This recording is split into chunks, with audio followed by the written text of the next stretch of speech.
আজকে 30শে মে শুরু হলো। এটা একটা ছোট্ট জার্নি আছে। জার্নিটা হচ্ছে যে আমি যখন বাংলাদেশ ক্রিকেট টিম থেকে অ্যাজ এ প্লেয়ার রিটায়ার করিনি, বাট শেষ হয়ে গিয়েছিল।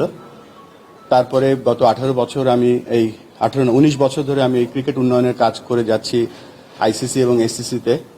তো এটা একটা নতুন হাইটের আমার জন্য বলবো যে একটা পরীক্ষা বা একটা একটা সুযোগ। তো এই সুযোগটা আমি বাংলাদেশ ক্রিকেটের আপনাদের কাছ থেকে শত শত প্রশ্ন পেতাম যে আপনাকে ডাকা হয়, আপনি আসেন না কেন, আপনি কি সুযোগ পেলে আসবেন। সত্যিকার অর্থে এই প্রথম গত মাসে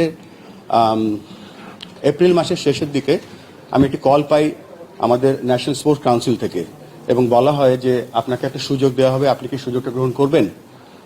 আমি যে আপনাদেরকে এত প্রমিস করতাম বা আমি ওয়েট করতাম একটা কলের জন্য, সেই কলটা আমি যখন পেয়ে গেছি তখন আর আমি পিছনে তাকাইনি। আমার একটাই লক্ষ্য ছিল যে কিভাবে এই কলটাকে আমি রেসপেক্ট করতে পারি।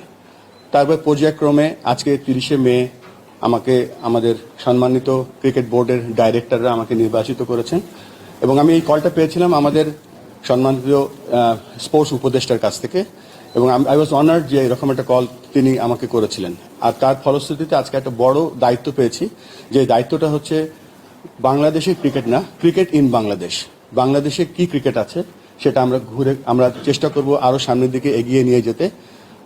আমি বিশ্বাস করি যে 11 জন ক্রিকেট খেলে না, বাংলাদেশে সবাই ক্রিকেট খেলে। আপনারা একটা খুব গুরুত্বপূর্ণ অংশ বাংলাদেশ ক্রিকেটের উন্নয়নের জন্য এবং ক্রিকেটের সাস্টেইনেবিলিটির জন্য। তো আমি আশা করব যে আমরা একটা দল হিসেবে কাজ করব। আমরা সেটা করে এসেছি বলে আজকে আমরা 25 বছর ধরে টেস্ট খেলছি, আমরা ভালো পারফরমেন্স করছি, আমাদের অনূর্ধ্ব-19 দল বিশ্বকাপ জিতেছে, আমাদের মেয়েদের দল এশিয়া কাপ জিতেছে। আমরা আরো ভালো কিছু আশা করব, সে পোটেনশিয়াল আমাদের মধ্যে আছে।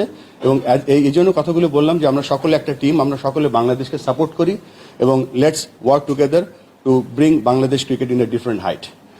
আমি আবারও ধন্যবাদ জানাচ্ছি আমাদের বাংলাদেশ ক্রিকেট বোর্ডের সম্মানিত ডাইরেক্টর যারা আমাকে আজকে নির্বাচিত করেছে। এখানে আমি অভিনন্দন জানাচ্ছি আরও দুজন নির্বাচিত হয়েছেন, বাংলাদেশের দুজন ভাইস প্রেসিডেন্ট, একজন আমার পাশেই বসে আছে ফাহিম সিনহা, আর একজন আজকে খুব গুরুত্বপূর্ণ টাস্ক নিয়ে লাহোরে আছেন ফাহিম ভাই, নাজমুল আবেদিন ফাহিম। সো লেটস আমরা এই যে টিমটা গঠন করেছি, এই টিমের মাধ্যমে আমরা সামনের দিকে এগিয়ে যেতে চাই। That's it from me. আর কথার বাইরে কাজ করতে চাই।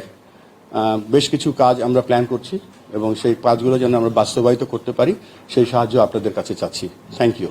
এখন আমরা কোয়েশ্চেন।